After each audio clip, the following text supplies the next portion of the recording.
Welcome back. Last time we ran the one test that tells you whether a Zener is even on and pinned a single load and input to one answer.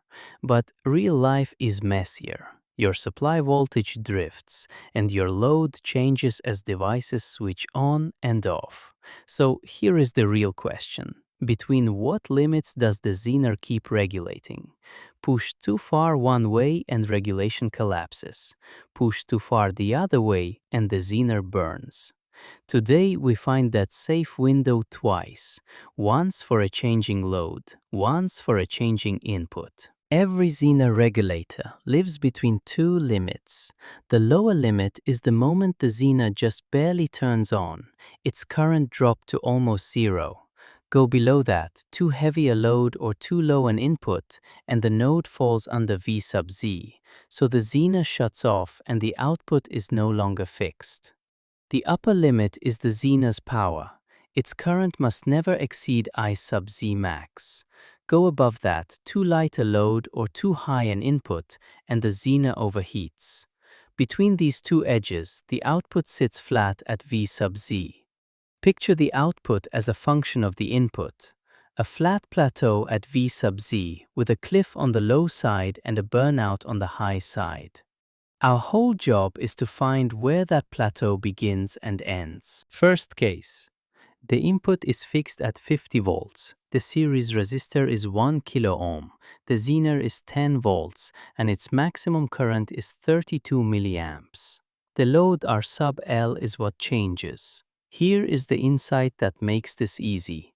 As long as the Zener is on, the output is pinned at 10 volts, so the resistor always drops 50 minus 10, which is 40 volts. 40 volts over 1 kilo ohm is 40 milliamps, so the series current is fixed at 40 milliamps. That 40 milliamps splits between the Zener and the load, and that split is the whole story. Now think about the heaviest load, the smallest R sub L. A heavy load wants a lot of current. The most the load can ever take is when the Zener gives up its entire share, when the Zener current drops to zero. At that edge, all 40 milliamps flow into the load. I sub L equals I sub R equals 40 milliamps. So the smallest load resistance is the output over that current, 10 volts over 40 milliamps. 10 divided by 40 thousandths is 250 ohms. So R sub L min is 250 ohms. Any smaller and the load demands more than 40 milliamps, but the resistor cannot supply more, so the node drops below 10 volts and the Zener switches off. That is the lower edge. Now the opposite, the lightest load, the largest R sub L. A light load takes very little current, so the Zener has to swallow the rest. But the Zener can only take up to 32 milliamps. At that limit, the load gets whatever is left, 40 minus 32, which is 8 milliamps. So the largest load resistance is 10 volts over 8 milliamps. 10 divided by 8 thousandths is 1,250 ohms. So R sub L max is 1,250 ohms. Any larger and the load takes less than 8 milliamps, so the Zener current climbs past 32 and it burns. So the window is R sub L between 250 ohms and 1,250 ohms. Inside it, the output holds at a clean 10 volts. Second case. The mirror image.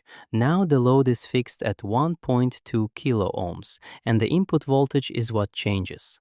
The resistor is 220 ohms, the Zener is 20 volts, and its maximum current is 60 milliamps.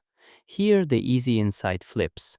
While the Zener is on, the output is pinned at 20 volts across a fixed load, so the load current is fixed. 20 volts over 1.2 kilo ohms is 16.67 milliamps. That I sub L never changes. What changes is how much the input pushes through the resistor. What is the lowest input that still regulates?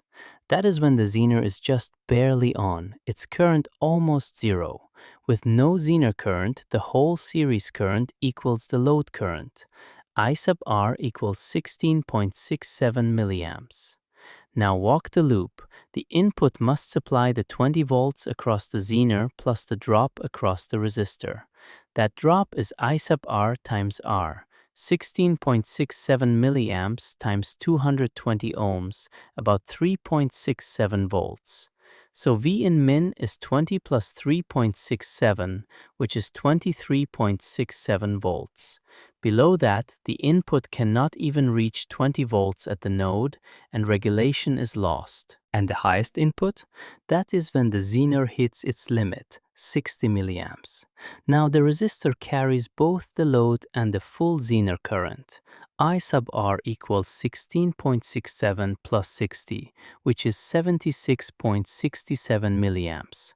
The resistor drop is 76.67 milliamps times 220 ohms, about 16.87 volts. So V in max is 20 plus 16.87, which is 36.87 volts. Above that, the Zener current passes 60 milliamps and it burns. So the window is input between 23.67 and 36.87 volts, and across that whole range the output stays flat at 20 volts. Let us bring it together. A Zener regulator only works inside a window set by two limits, and they are always the same two.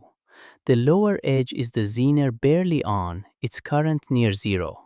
The upper edge is the Zener at its maximum current, its power limit. We found the window twice. With a fixed 50-volt supply, the load may range from 250 ohms to 1250 ohms. With a fixed load, the input may range from about 24 to 37 volts. Inside each window, the output is a flat plateau at V sub Z. The rule: find the two edges, Zener just on and Zener at I sub Z max, and you have defined the regulator. Next, we leave diodes behind and meet the device that powers almost all of modern electronics, the transistor.